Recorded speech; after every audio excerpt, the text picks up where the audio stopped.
Good morning, જય Shri Krishna. Welcome to our new vlog. આજે છે ગુરુવાર અને આજે છે હનુમાન જયંતિ. ચૈત્ર મહિનાની પૂનમ છે અને હનુમાન જયંતિ છે, તો સૌને હનુમાન જયંતિની હાર્દિક શુભકામના. ચલો આજે તો બસ કામ પતાવીને ફ્રી થઈ છું અને બસ મમ્મીને જવાનું છે આજે ડેન્ટિસ્ટ પાસે. આજનો એમનો અપોઇન્ટમેન્ટ છે એટલે આજે ડેન્ટિસ્ટ પાસે જવાના છે. લંચમાં બનાવવાનું છે ગુંદાનું ભરેલું શાક. તમે કોઈ બનાવો છો કે નહીં મને કહેજો, અને જો ના બનાવતા હોય તો બનાવજો. હું તમને આજે ફૂલ રેસીપી આપું છું, તમે જુઓ અને એ રીતે બનાવજો. બહુ જ મજા આવે છે ગુંદાનું શાક ખાવાની. જો આજે ગુંદાનું ભરેલું શાક બનાવવાનું છે ને, એના માટે અહીંયા ગુંદામાંથી ઠળિયા કાઢીને થોડીક છાશ અને મીઠું નાખીને રેવા દીધા છે. ઘણી વાર થઈ જાય, કલાક જેવું થઈ ગયું. તમે આને 15-20 મિનિટ રહેવા દો ને તો એક ગુંદામાંથી ચીકાશ નીકળી જાય, છાશ અને મીઠું આવે ને એટલે. હવે એને ભરવા માટેનો મસાલો તૈયાર કરી દઈએ. જો મસાલો બનાવવા માટે મેં અહીંયા છે ને શેકેલી સિંગનો ભૂકો, પછી સફેદ તલનો ભૂકો અને ગાંઠિયા એટલી વસ્તુ લઈ લીધી છે. એમાં મેં નાખી છે લસણવાળી ચટણી, થોડી નાખીશ હળદર, ધાણા જીરું, મરચું અને મીઠું.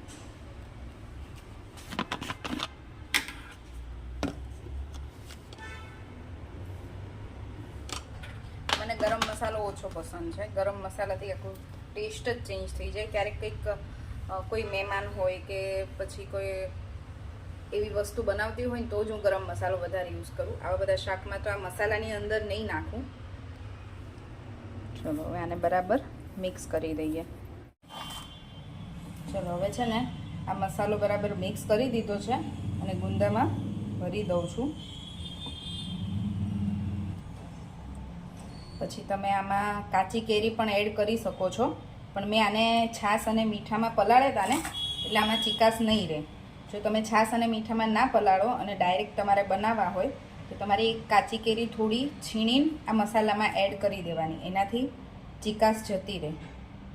પણ હું કાચી કેરી એડ નથી કરતી. મેં અમારે શાક થોડું પણ ખાટું થઈ જાય ને તો ના ચાલે એટલે. જો મેં અહીંયા ગુંદા ભરી દીધા છે. આવી રીતે ગુંદામાં મસાલો ભરી દેવાનો. તમને બતાવું, જો આવી રીતે ગુંદા ભરી દેવાના. અને પછી આટલો મસાલો વધ્યો છે એ મેં રાખ્યો છે ગ્રેવી બનાવવા માટે. જો શાક વઘારવા માટે મેં અહીંયા તેલ મૂકી દીધું છે. આવા શાકમાં, ભરેલા શાક છે, ગ્રેવીવાળા શાક છે, એમાં તેલ થોડું વધારે જ જોઈએ. અને મેં અહીંયા છે ને 2 ટમેટાની પ્યુરી પણ બનાવી દીધી છે, કેમ કે મને છે ને આ ગુંદાનું શાક ઘણા કોરું બનાવે, પણ મને કોરું નથી ગમતું. આમ થોડુંક ગ્રેવીવાળું હોય ને તો મજા આવે. ચલો તેલ આવી જાય ને એટલે એમાં રાઈ,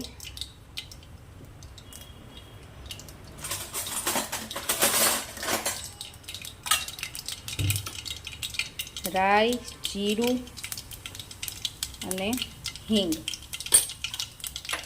3 વસ્તુ નાખીને આ ગુંદાને છે ને આમ જ ચડવા દેવાના છે.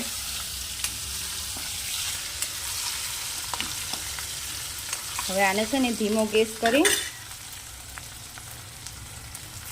ધીમા ગેસ ઉપર છે ને આને ગુંદાને આવી જ રીતે તેલમાં ચડવા દેવાના છે. ઉપર કંઈક ઢાંકી દેવાનું એટલે સરસ ચડી જાય.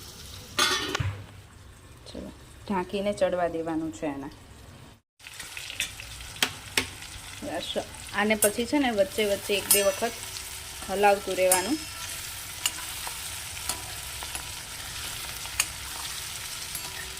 એટલે બરાબર ચડી જાય. ગુંદા ચડી જાય ને પછી એમાં આ બાકી રહેલો મસાલો અને આ ટમેટા પ્યુરી એડ કરી દેવાની છે.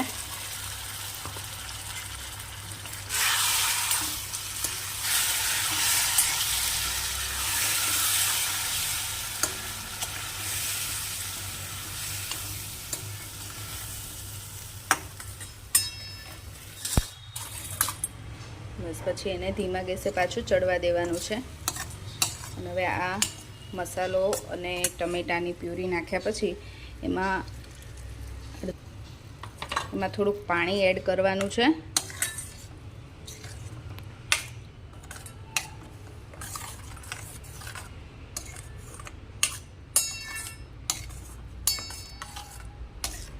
ટમેટાની પ્યુરી નાખી હોય ને એ થોડી ચડી જાય પછી પાણી એડ કરવાનું. અને હવે આમાં પાછો ફરીથી થોડો મસાલો કરી દેવાનો. હળદર, મરચું, ધાણા જીરું અને થોડું મીઠું. હવે આને છે ને પાછું થોડી વાર ચડવા દેવાનું, જ્યાં સુધી તેલ બધું છૂટું ના પડી જાય ને ત્યાં સુધી.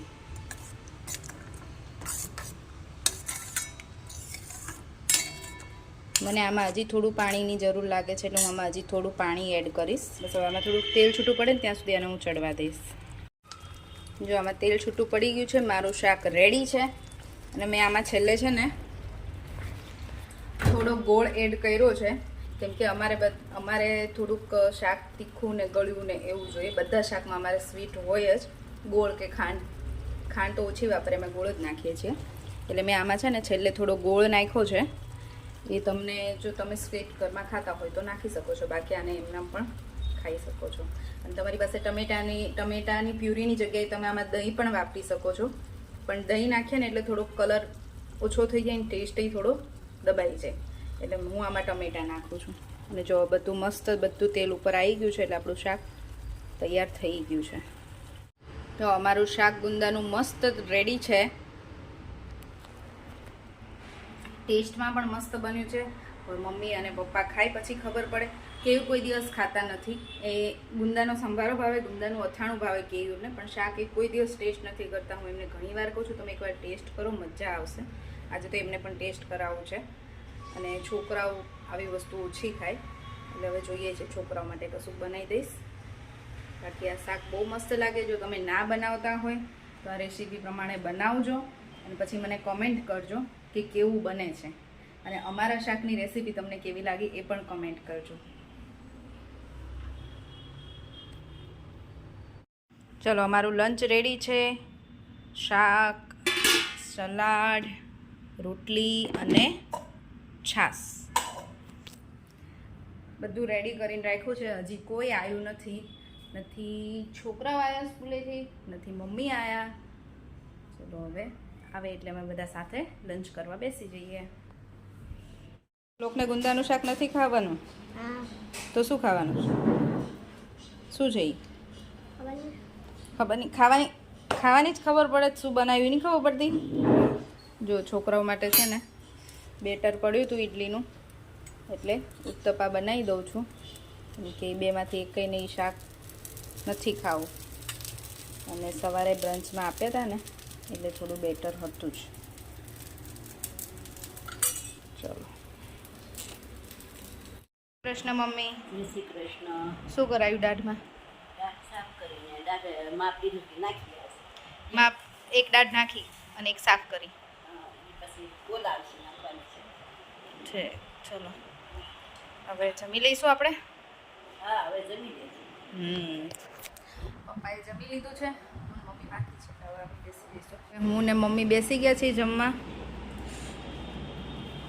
કેમનું છે મમ્મી શાક? સારું છે. મસ્ત શાક. અને તમને કેવું છે? મને દેખાયું જ, કેમ કે હજી અત્યારે બધું કર્યું હોય ને એટલે ખાવામાં થોડુંક થાય, પેલું તકલીફ થાય. હા ચલો અમે લોકો જમી લઈએ હવે. સાંજના 6:30 થઈ ગયા છે અને અમારા બે ગટિયાઓ છે ને જો કે મસ્ત સૂતા છે. પહેલાં રમે બહુ બધું અને પછી સૂઈ જાય. એમાં હવે કાલે છુટ્ટી છે, ગુડ ફ્રાઈડેની, એટલે રાત્રે પણ વહેલા સૂવાના નથી. એમાં પણ અત્યારે સૂઈ ગયા છે એટલે હવે રાત્રે તો વહેલા નહીં જ સૂવે. રાત્રે જાગશે હવે મોડા સુધી. અત્યારે જગાડું છું ને તો જાગતા નથી. અને આજે પણ એટલો મસ્ત પવન છે બહાર, મસ્ત પવન છે આજે.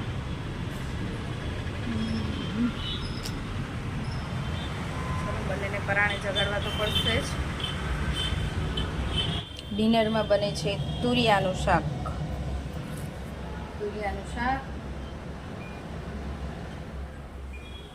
તુરિયાનું શાક અને ભાખરી. આજે ડિનરમાં એ બનવાનું છે. સિમ્પલ.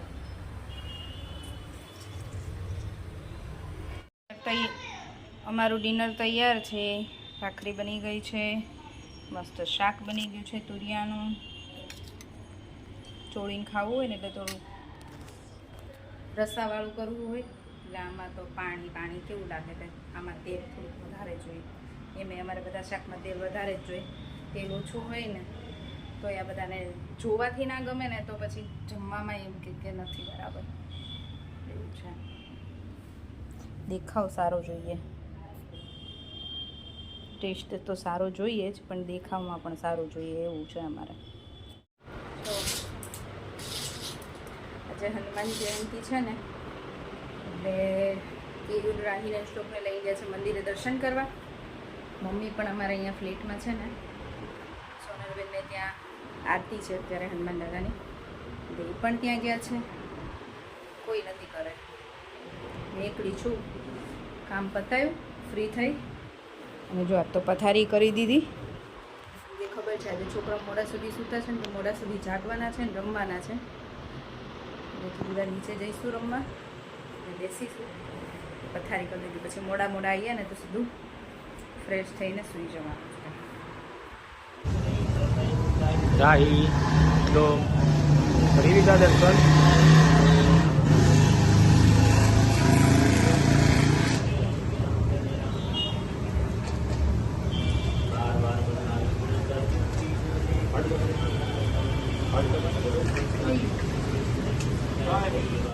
ચલો અમારા ઘરે છે ને ભાઈ ભાભી આવ્યા છે જઈનીને લઈને, અને રાહી અને શ્લોકે છે ને એના મામાને બેસાડી દીધા છે ઉનો ફ્લિપ રમવા માટે. નહીં 2 + 2 તો લેવા જ પડે. ઉનોનો નવો રૂલ્સ છે.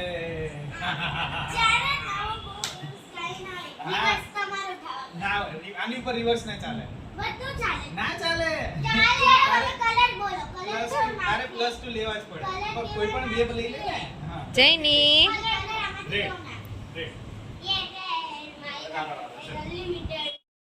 રાહી શ્લોક, આપણે કાલ પૂછ્યું હતું ને કે એપ્રિલમાં કોનો બર્થડે આવે છે કોમેન્ટ કરો. તો ઘણાની કોમેન્ટ છે કે રાહીનો અને 2 જણાની કોમેન્ટ છે શ્લોકનો. જે તો ચાલ એક મિનિટ ના આન્સર લાગે. એ 2 જણા કોણ છે આપણે ઈ જોઈ લઈએ. એક તો ફિયા છે હા અને એક સુરભી દેસાઈ છે. ચલો હવે ફિયાને તો ખબર જ હોય. હા આ તો વિનર છે ઈ બંને. શ્લોકનું નામ કીધું છે. કેમ કે હવે એપ્રિલમાં આવે છે અમારા મારો બર્થડે. શ્લોકનો બર્થડે. શ્લોકનો બર્થડે શ્લોકી છે. મોટી છું પણ હાઈટમાં નાની. સરખી જ છે રાઈ. અત્યારે તો શ્લોક સરખા છો. અને હા શું હું કહેતી હતી કે એની શ્લોકના પહેલા બી 2 જણનો બર્થડે આવે છે ને મમ્મા. ના અમારે જૈનીનો બર્થડે આવે છે 14 સૌથી એપ્રિલે, પહેલા તો જૈનીનો પછી 14 એપ્રિલે, પછી શ્લોકનો આવશે 30 એપ્રિલે. ના એની પહેલા શ્લોકનો પહેલા મર્સનો આવે. મર્સનો મેમાં આવે બેટા. મેના આવે એવું છે. એટલે આ મંથમાં અમારે 2 બર્થડે છે, જૈનીનો અને શ્લોકનો. જૈનીને લોકો અત્યાર સુધી હતા 12:30 થવા આવ્યા છે. ભાઈ ભાભી ને મમ્મી પપ્પા બધા બેઠા હતા, વાતો એ ચડ્યા હતા. હવે એ લોકો ગયા ઘરે અને હવે અમે મમ્મા જો ચાઇનીઝ ટ્રેન. હવે આજનો વિડીયો અહીંયા જ પૂરો કરીશું. ફરીથી મળીશું કાલ નવા વિડીયો સાથે. બાય બાય, ગુડ નાઇટ અને જય શ્રી કૃષ્ણ. જો વિડીયો ગમ્યો હોય તો લાઈક કરો, share and subscribe. Bye, good night, જય Shri Krishna. Thanks for watching.